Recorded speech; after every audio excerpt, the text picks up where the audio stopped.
فيلمنا النهارده بيبدأ بعاصفة قوية جدا، واللي بعد ما بتنتهي بنشوف صندوق واقع على الأرض في جزيرة، واللي بيكون موجود جواها روبوت متطور جدا. وفي الوقت ده بتيجي عائلة من القناص وبتستكشف الروبوت، وبالغلط واحد منهم بيضغط على زرار معين، وساعتها الروبوت بيفوق وبيتكلم جميع اللغات. وفي الوقت ده بنعرف إن الروبوت اسمها روز، وإنها من صناعة شركة تقنية اسمها يونيفرسال. وبتبدأ روز تفهم عائلة القناص إنها مساعد شخصي، وبتقول لهم إنهم ممكن يطلبوا منها أي حاجة محتاجينها. وساعتها القناص ما بيكونوش فاهمين أي حاجة منها، لكن فجأة بتيجي موجة قوية وبتضرب روز وبتبعدها عنهم. وبتتصدم روز لما بتلاقي موجة كبيرة جاية عليها من بعيد، وبتحاول إنها تتسلق الجبل ولكنها ما بتقدرش. ووقتها بتشوف سلطعون وهو بيتسلق الجبل، فبتقلده وبتعمل زيه بالظبط وبتتسلق الجبل لحد ما بتوصل للحافة. وهناك بتنبهر بجمال الغابة وبتبدأ إنها تستكشفها، وبتفضل تدور على أي حد علشان تكون المساعدة بتاعته. ولكن وقتها بيكونوا كل الحيوانات خايفين منها، فبتفضل روز تسأل كل حيوان تقابله إذا كان محتاج مساعدتها. ولكن للأسف الحيوانات كلهم ما بيكونوش فاهمينها، وكمان روز ما بتكونش فاهماهم. وبتفضل روز تقلد كل تحركاتهم وبتتعلم منهم وبتجري كمان زيهم. وبتنبهر روز لما بتلمس صخرة معينة والفراشات بتطير حواليها،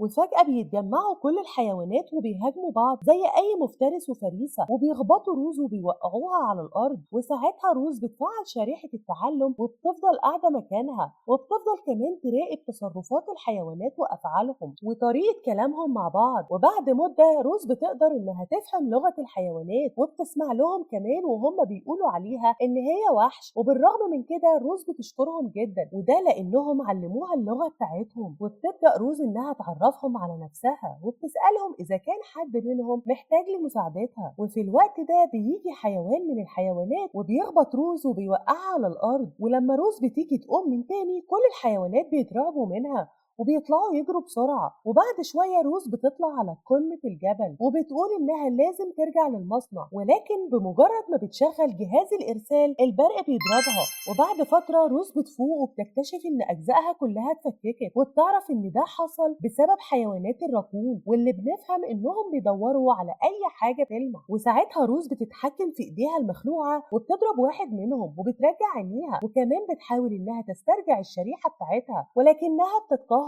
وبمجرد ما روز بترجع تشغل جهاز الإرسال من تاني حيوانات الراكون بينقضوا عليها، وبيجي واحد منهم ياخده وبيتسلق الشجرة. وروز بتجري وراه هي وكل الحيوانات الراكون وبتمسك الشجرة وبتسيبها فجأة، فبتطير كل الحيوانات من عليها. وبترجع روز تجري ورا الراكون اللي معاه جهاز الإرسال لحد ما بيدخل جوه كهف معين، وهناك بيترعب جدا وبيسيب الجهاز وبيخرج. ولما روز بتاخد الجهاز بيخرج من الكهف دب عملاق جدا وبيهاجمها، فبتجري روز بسرعة وبتحاول إنها تهرب منه. ولكن الدب بيكون سريع جدا وبيقدر إنه يدمر أي حاجة تيجي في طريقه. وبيفضل الدب يطارد روز وكمان بينقض عليها ولكنها بتقدر تتفاداه. ولسوء الحظ روز بتفقد تركيزها وبتتدحرج من على المنحدر لحد ما بتقف عند الحافة. ولما بتستعيد تركيزها من تاني بتكتشف إن في مشكلة حصلت في مولد الطاقة بتاعتها، وبتتصدم لما بتلاقي نفسها دمرت عش طيور وموتته بالغلط، وإن ما تبقاش منه غير بيضة واحدة سليمة، وإن الطائر اللي جواها لسه حي. وفجأة روز بتلاقي البيضة اللي في إيديها اختفت، وبتفضل تجري ورا الثعلب اللي سرقها، وبتقدر إنها تحاصره بالمنشار في جذع الشجرة ولكنها ما بتأذيهوش. وبتاخد البيضة وبيرجع الثعلب يسرق البيضة من تاني، فبتجري وراه روز وبتبدأ إنها تطارده. ولسوء الحظ روز بتقع من على الحافة ولكنها بتقدر تستخدم إيديها كخطاف وبترجع تاني وبتحاسب الثعلب. ولما الثعلب بيجي ياكل البيضة روز بتخرجها منه وبتطيرها بعيد، فالثعلب بيروح على البيضة وبيقدر إنه يمسكها. ولحسن الحظ الثعلب بيقع على الأنفذ وما بيقدرش يتحرك، فبتقرب منه روز وبتاخد منه البيضة. وبالرغم من اللي حصل روز بتخرج منه كل الشوك، والثعلب بيسيبها وبيمشي.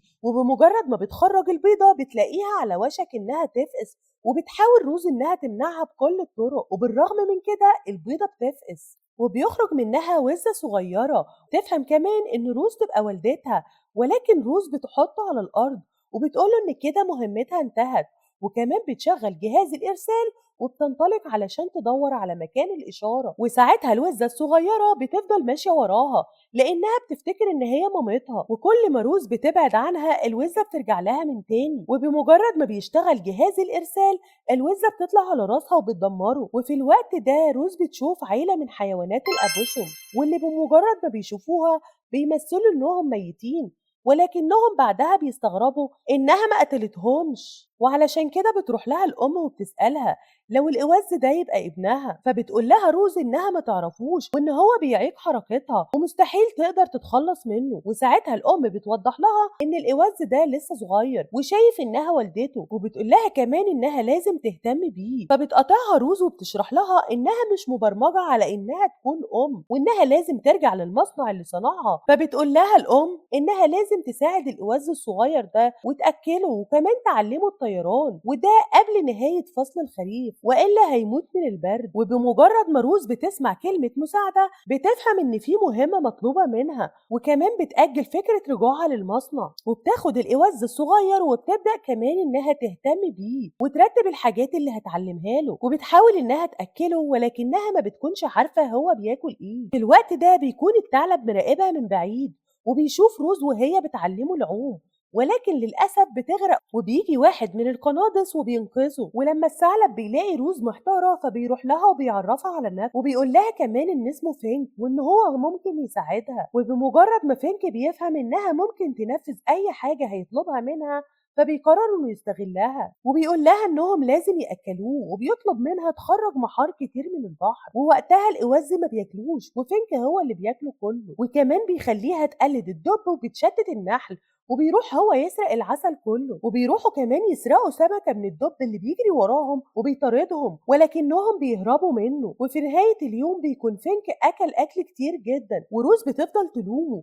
لأن الإوز ما أكلش أي حاجة. فبيروح ساعتها فينك يخرج دود من الأرض وساعتها الإوز بياكله وهو فرحان جدا، وبتفرح روز إنها نفذت أول مهمة ليها. وكمان بتفهم فينك إن موارد الطاقة بتاعتها تعطل وإن هي بقت معتمدة على الطاقة الشمسية، وبتعرفه كمان إنها محتاجة لجهاز إرسال جديد وده علشان تقدر ترجع للمصنع. فبيقول لها فينك إنهم لما يقابلوا روبوت قديم متعطل هيقدروا ياخدوا منه جهاز الإرسال بتاعه. وبيبدأ فينك يحكي الروز أكتر عن الغابة وكمان بيفهمها إن الحيوانات فيهم المفترس والفريسة، وبينصحها كمان إنها ما تعرفش الإوز إنها السبب في موت عيلته علشان ما يكرههاش. في الوقت ده فينك بيلاحظ حاجة غريبة جدا وبيوضح لروز إن الإوز ده قزم وإنه عنده مشكلة في النمو وإنه حتى لو عيلته ما كانتش ماتت هو كان هيموت لأنه ضعيف جدا. بيقول لها كمان إنه ممكن ياكله لو هي سمحت بكده، تنصحها تبني له بيت وإلا هيموت ومش هيقدر يعيش. فبتفضل روز تجمع أغصان الشجرة علشان تبني له البيت، وأثناء ما هي بتعمل كده بتشوف القندس وهو بيحاول يقطع شجرة عملاقة جدا. وساعتها فينك بيفهم روز إن القنفذ ده اسمه بادلر وإن هو بقاله سنين بيحاول يقطع أكبر شجرة في الغابة، وبيعرفها كمان إن كل الحيوانات بتتريق عليه. وبعدها روز بتبدأ إنها ترسم مخطط للبيت اللي هي هتبنيه، ووقتها بتلاحظ إن الإوز بدأ يتكلم، وبتبدأ روز إنها تحط غصن على غصن علشان تبني جدران البيت. وبيبدأ كمان الإوز يساعدها وبيبني معاها بأغصان صغيرة جدا. وبعد فترة بيخلصوا بنى البيت وبنشوف إن في عاصفة قوية جدا جاية عليهم من بعيد. وفي الوقت ده فينك بيسأل روز على الاسم اللي هتسميه للإوز، فبتقول له روز إن هي هتسميه الفرخة رقم 1. فبيستغرب فينك وبينصحها إنها تتخطى أكوادها البرمجية، وبيقول لها إن هي لازم تختار له اسم طبيعي. ولما بيرجعوا كلهم للبيت روز بتقرر إنها تسميه برايت بيل. وفي الوقت ده برايت بيل بيخاف وبيفضل يصرخ، فبيقترح فينك على روز إنها تحكي له قصة علشان يهدى وينام. وساعتها روز ما بتكونش عارفة تحكي له أي قصة، فبيتولى فينك المهمة دي وبيبدأ إنه يحكي له قصة، وبيقول له إن كان في إوز صغير عايش لوحده في جزيرة بعيدة وإنه كان خايف جدا وكل اللي كان محتاجه هي أم ترعاه وتهتم بيه. وفجأة في روبوت وقع من السماء وقابل الإوز ده، وإن الروبوت الروبوت ده قدر يتخطى كل أكواده البرمجية علشان يهتم بالإوز ده. وبمجرد ما القصة بتنتهي بتكون روز مستغربة جدا من اللي حصل، وفجأة بيشتغل إنذار الطاقة وبتقول لهم روز إنها لازم توقف التشغيل لحد الصبح، وبتسيبهم وبتفصل. فبيروح فينك ينام جنبها هو وبرايت بيل، وبتعدي الأيام وبنشوف برايت بيل بيكبر وبيتصرف زي روز بالظبط وكأنه روبوت، وده اللي بيخلي كل الحيوانات تخاف منه. وساعتها روز بتقول له إن ده نفس اللي حصل معاها. بيجي فينك وبيطلب من روز إنها تقلد كل الحيوانات، وفعلا روز بتعمل كده وبتفضل تقلد معظم الحيوانات. وبعد شوية بيقولوا إنهم لازم يجربوا اختبار العوم النهاردة، وفعلا بيبدأ برايت بيل إنه يتدرب، وبيستغل فينك الفرصة وبينزقه من على المنحدر وبيقع في البحيرة. ولحسن الحظ برايت بيل بيقدر يعوم، ولكن بطريقة صعبة شوية لأن روز بتبقى قلقانة عليه وبتنزل إيديها في المية علشان لو احتاج مساعدتها، وبتفضل تراقبه. وبيعوم برايت بيل في المية لحد ما بيوصل لقطيع من الإوز، وهناك واحدة منهم بتكون منبهرة جدا لما بتعرف إن هو الإوز اللي اتربى مع الروبوت. وفجأة بيجي 3 من الإوز وبيتريقوا على برايت بيل وبيقولوا له إنه مكانه مش معاهم وبيحاولوا إنهم يغرقوه. فبتجري روز بسرعة وبتروح له، فبيترعبوا كلهم وبيخافوا وبيطوروا بعيد. وفجأة بتيجي سمكة متوحشة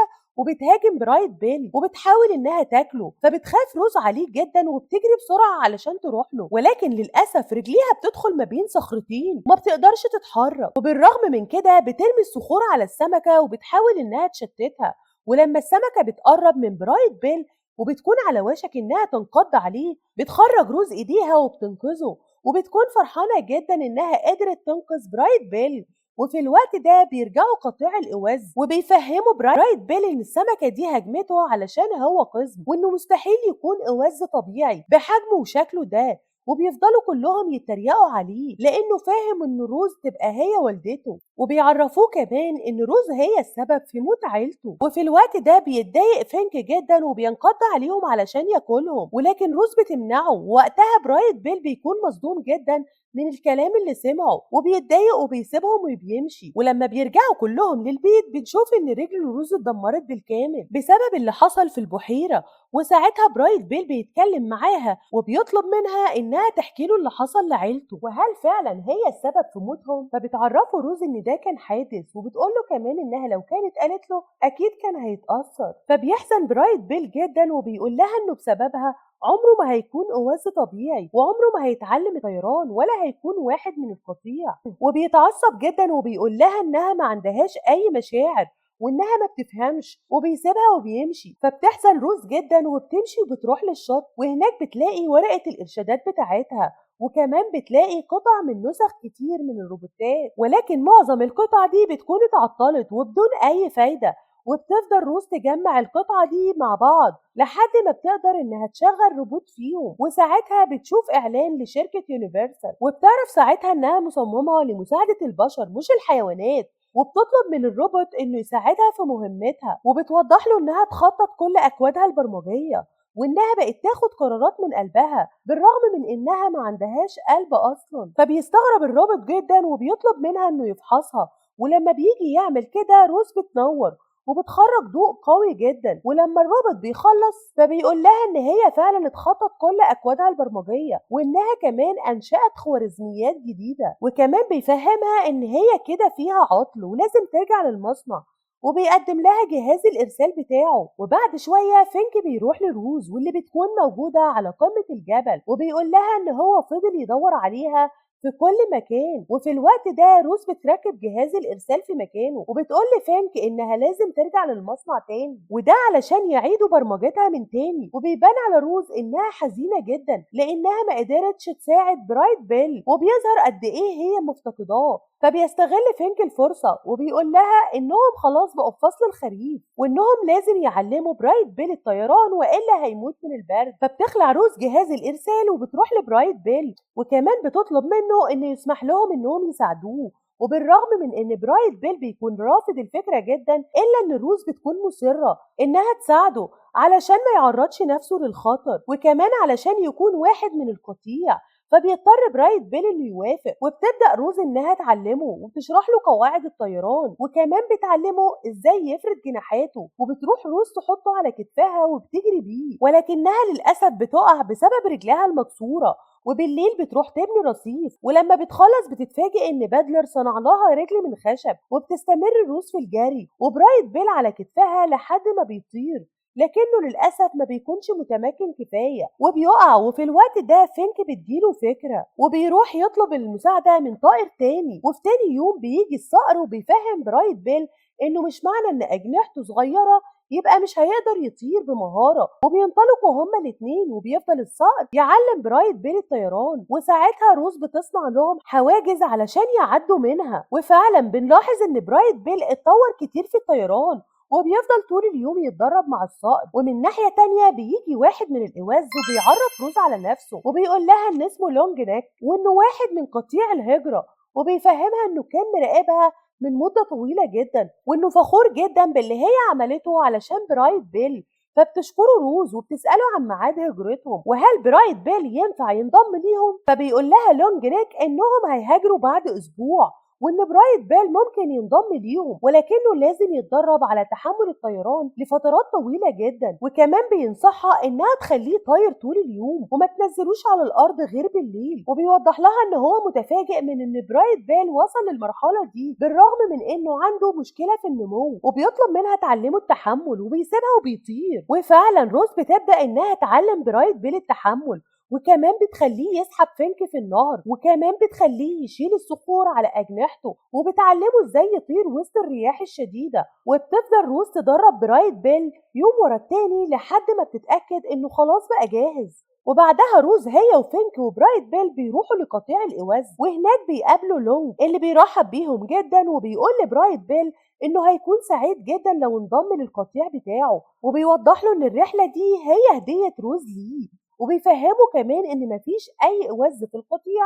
بنفس حجمه علشان هو عنده مشكلة في النمو، وان لولا ان عيلته ماتت وروز اهتمت بيه كان زمانه هو كمان مات. وساعتها برايت بيل بيفهم ان الحادث اللي موت عيلته هو اللي انقذ حياته وبيتأثر جدا. وساعتها روز بتشكر لونج نيك اللي بينطلق والقطيع كله بيطير وراه، وقبل ما برايت بيل بيروح وراهم روز بتقوله انها سعيدة، وده لانه اخيرا بقى موجود مع القطيع، وبتعرفه انها مش هتكون هنا لما يرجع. وبيتأثر برايت بيل جدا وبيطلب منها انها تديله دفعة اخيرة، وبيشكر فينك على كل اللي هو عمله علشانه. وبعدها روز بتاخده وبتجري وسط الإوز لحد ما برايت بيل بيسيبها وبيطير مع القطيع، ووقتها روز بتحس بالحزن جدا وبتجري وراهم علشان تشوف برايت بيل وهو طاير، وساعتها بيرجعوا كلهم يعدوا عليها وبيحيوها. والغريب ان روز بتكون حزينة جدا بالرغم من انها روبوت وما بيكونش عندها اي مشاعر.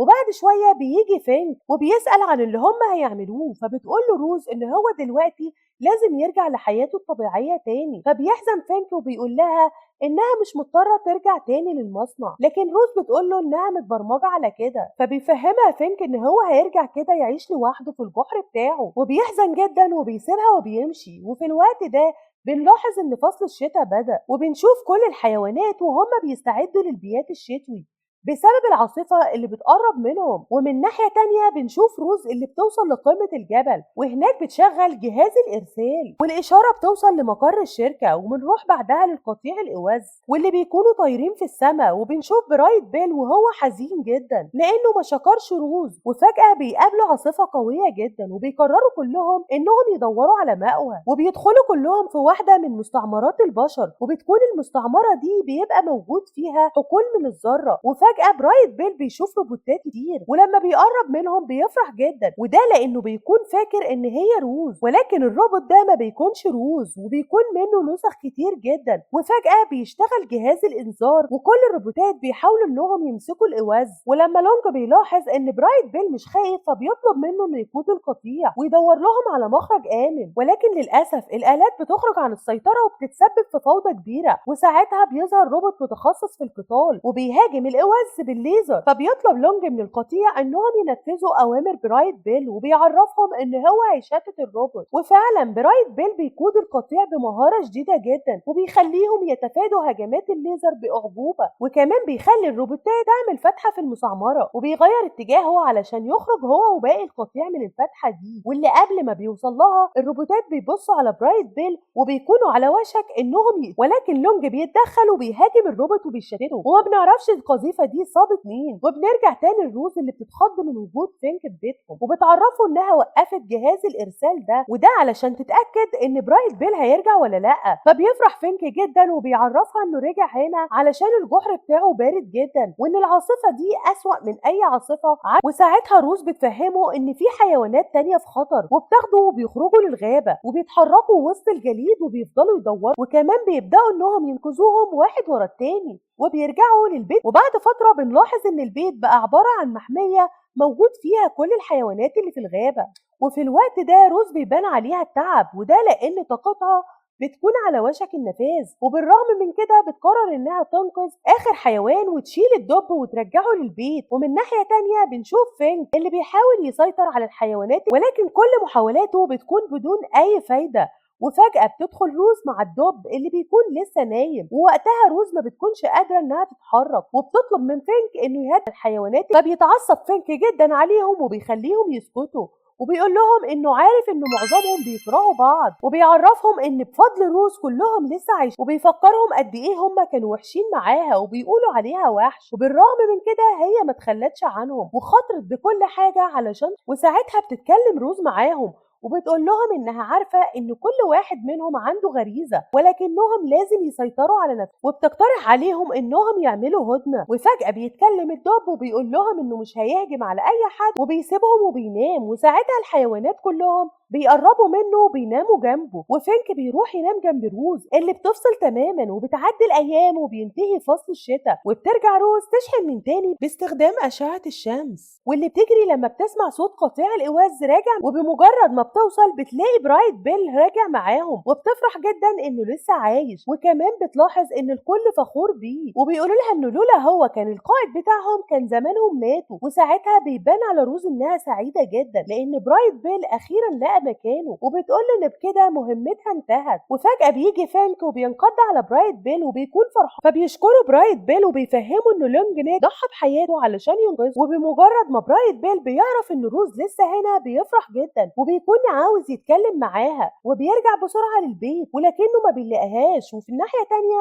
بنشوف روز وهي حزينه جدا، وفجاه بيشتغل جهاز الارسال وبتوصل مركبه الشركه علشان تاخدها. وبتنزل من المركبه دي روبوت اسمها فونترا، واللي بتكون مهمتها انها ترجع روز للمصر. تفضل فونترا تفحص روز وهي منبهره جدا، وبتقول لها ان هي مهمه جدا بالنسبه لشركه يونيفرسال، وكمان بتفهمها انها كانت من ضمن 6 روبوتات وقعوا من المركبه بسبب اعصار قوي جدا، وبتطلب منها تركب معاها للمركبه علشان يرجعوا للشركه. وفعلا بتروح روز معاها، وقبل ما بتدخل بتسمع فينك وهو بينادي عليها وبيقول لها ان برايت بيل عاوز يتكلم معاها ضروري. فبتنطلق روز من المركبه وبتروح فبتتعصب فونترا جدا وبتخرج روبوتات للقتال من المركبه وبتخليهم يطاردوا روز. فبتطلق شعلات علشان تنور لهم الغابه، ووقتها الدب بيجي وبيساعد روز وبيجري معاها وبينضم ليهم كل الحيوانات وبيتحدوا مع بعض. وساعتها بيجي برايت بيل ولكنه ما بيلحقش يتكلم معاها، وده لان الروبوتات بتيجي وبيحاصروهم من كل مكان وبيطلبوا من روز انها تيجي معاهم، ولكن روز بترفض وبتقول لهم ان ده موطنها وانها روبوت بري. وساعتها بيتحدوا الحيوانات وبينقضوا على الروبوتات وبيهاجموها وبيدمروهم واحد ورا التاني. ولكن للاسف واحد منهم بيمسك روز، وروز ساعتها بتمثل انها ميته، ولكن فينك بينقض عليه وبيفجره. ووقتها الحيوانات كلهم بيكونوا فرحانين جدا بعد ما قدروا يدمروا كل الروبوتات، ولكن فونترا بتفجر الروبوتات دي واحد ورا التاني وبتحرق الغابه وبتستسلم الحيوانات، وبتقدر كمان انها تخطف روز في السفينه وبينطلقوا. ولكن برايت بيل بياخد قطيع الإواز وبيروح وراهم، اما باقي الحيوانات فبيتصدموا جدا لما بيشوفوا الغابه اتحرق. وبنروح بعدها لفونترا اللي بتفهم روز انها محتاجه كل ذكرياتها، وده لانها قدرت تطور نظام قوي جدا وان اللي هي اتعلمته ده لا يقدر بمال بالنسبه لشركه يونيفرسال. وبتفهمها انها مش هتفتكر حاجه تاني، وبتشغل الجهاز وبتبدا انها تسحب. ولكن فجاه جهاز الانذار بيشتغل بسبب برايت بيل وقطيع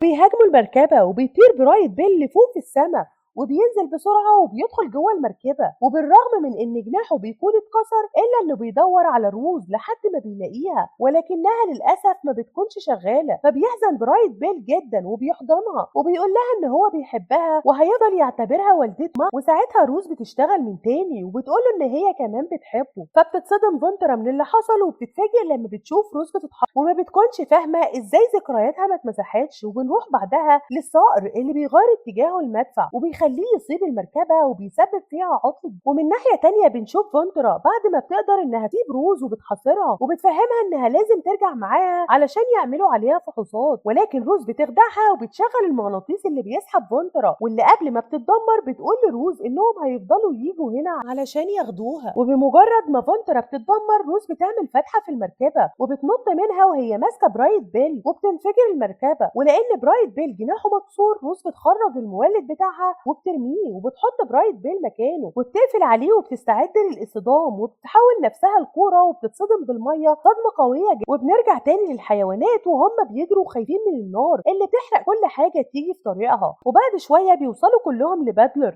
وبيفهموه انهم محتاجين لمساعدته، وساعتها بيتحدوا كلهم مع بعض وبيزقوا الشجرة العملاقة وبيوقعوها في النهر وبيغيروا مجرى وبعد ما الحريق بينتهي بيروحوا كلهم لروز اللي بتخرج من المية وبتخرج برايت بيل، فبيفرحوا كل الحيوانات انهم لسه عايشين، ولكن للاسف بيكون بيتهم اتدمر. ساعتها روز بتعرفهم ان الروبوتات هيفضلوا يجوا هنا علشان يمسكوه، وبتوضح لبرايت بيل ان لما الطاقة اتفصلت عنها واتمسحت كل ذكرياتها قدرت انها تسمعه بفضل قلبها، وان هي هتفضل فاكراه طول حياتها، وبتفضل تشجع كل الحيوانات وتقول لهم ان الاهم من انهم ينقذوها انهم بقوا متحدين مع بعض. فبيحزن فينك جدا وبيقول لها انها صديقته الوحيده وان هو عمره ما كان عنده اي اصدقاء قبل كده وان ما ينفعش تسيبه لوحده، وبيعيط فبيقرب الدب منه وبيواسيه وبيقول له ان هو ممكن يبقى صديقه. فبتتاثر روز وتحضن كل الحيوانات وبيرجعوا يبنوا البيت من تاني، واخيرا روز بتحط صوره ليهم كلهم على البيت وبتروح تشغل جهاز الإرسال وتيجي المركبة تاخدها وتمشي. وبنشوف كل الحيوانات في فصل الشتاء وهم عايشين جوه البيت الكبير اللي عملته روز. وبنروح بعدها لمستعمرة البشر وبنشوف روز وهي شغالة ضمن الروبوتات في جمع الفاكهة، وأخيرا بيجي برايت بيل وبيقرب منها فبتمسكه روز وبتحضنه، وده لأنها ما قدرتش تنسى. ولحد هنا بتكون خلصت حكاية فيلمنا. لو عجبكم الفيديو ما تنسوش تعملوا لنا لايك وتشتركوا في القناة وتفعلوا زر الجرس لقناتنا حكايات انمي.